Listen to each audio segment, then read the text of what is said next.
আজকে বিএনপির পক্ষ থেকে তাদের প্রস্তাবগুলো আমাদের দেয়া হয়েছে।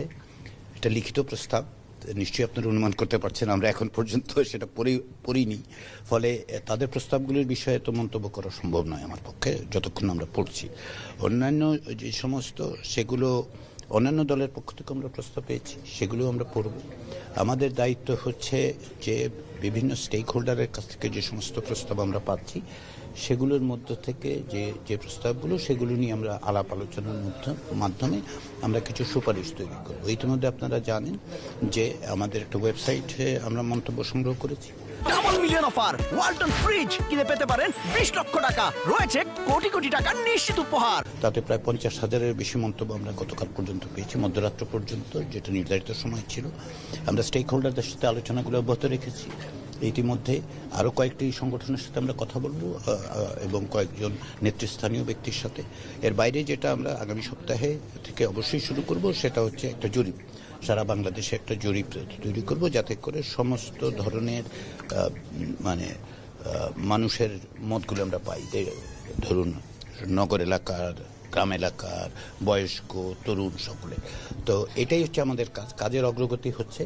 আমরা আশাবাদী আমাদের কমিশনের সকলে অন্তত আন্তরিকতার সাথে কাজ করছেন এবং আমরা সকল রকম সহযোগিতা পাচ্ছি। আমরা অত্যন্ত আনন্দিত যে সকলে সহযোগিতা করছেন, সিভিল সোসাইটি থেকে পাচ্ছি, রাজনৈতিক দলগুলোর পক্ষ থেকে পাচ্ছি।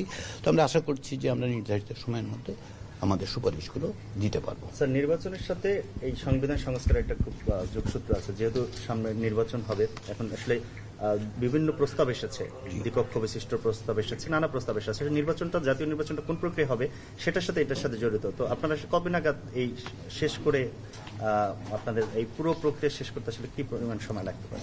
আমাদের যে যে যে দায়িত্ব দেওয়া হয়েছে সংবিধান সংস্কার কমিশনের হাতে, যে দায়িত্ব দেওয়া হচ্ছে সেটা হচ্ছে আমাদের কিছু সুপারিশ করার কথা। তো আমরা প্রস্তাবগুলোর মধ্য দিয়ে আমাদের একটা নির্দিষ্ট সময় দেওয়া হয়েছে 90 দিন।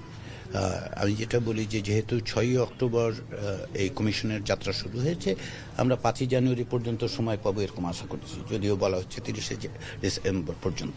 তো আমরা সেই প্রস্তাবগুলো দেব। তারপরে নির্বাচনের প্রক্রিয়াগুলো এক হচ্ছে যে নির্বাচন সংস্কার সংক্রান্ত একটা কমিশন আছে, তারা বলবে।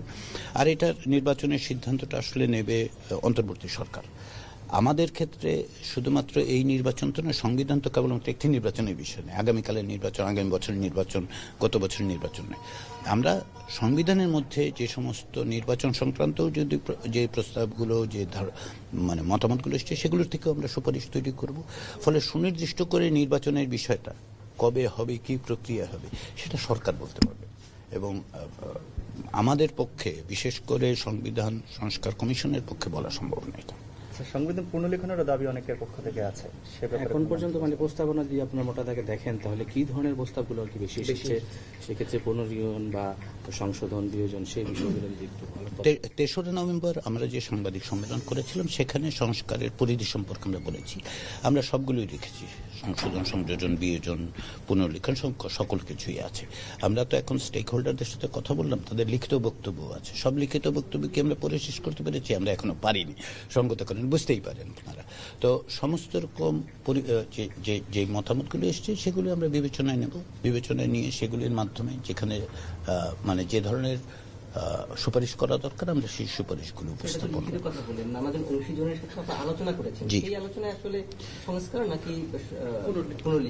দেখুন, সংস্কার কথাটার যে ব্যাখ্যা আমরা দিয়েছি, সের মধ্যে পুনর্লিখন আছে, সংযোজন আছে, বিয়োজন আছে, সংশোধন আছে, সবকিছু আছে। আমরা সংস্কারটাকে বড় অর্থে দেখছি আর কি, তাই না? শুধুমাত্র একটি কেবল সংযোজন হবে, কেবল বিয়োজন হবে, কেবল পুনর্লিখন হবে, আমরা তা বলছি না। আর আপনি যে প্রশ্নটা করেছেন যে আমরা কি শুনতে পাচ্ছি, বিভিন্ন মত শুনতে পাচ্ছি, পরস্পর বিরোধী মত তো আছে, তাই না?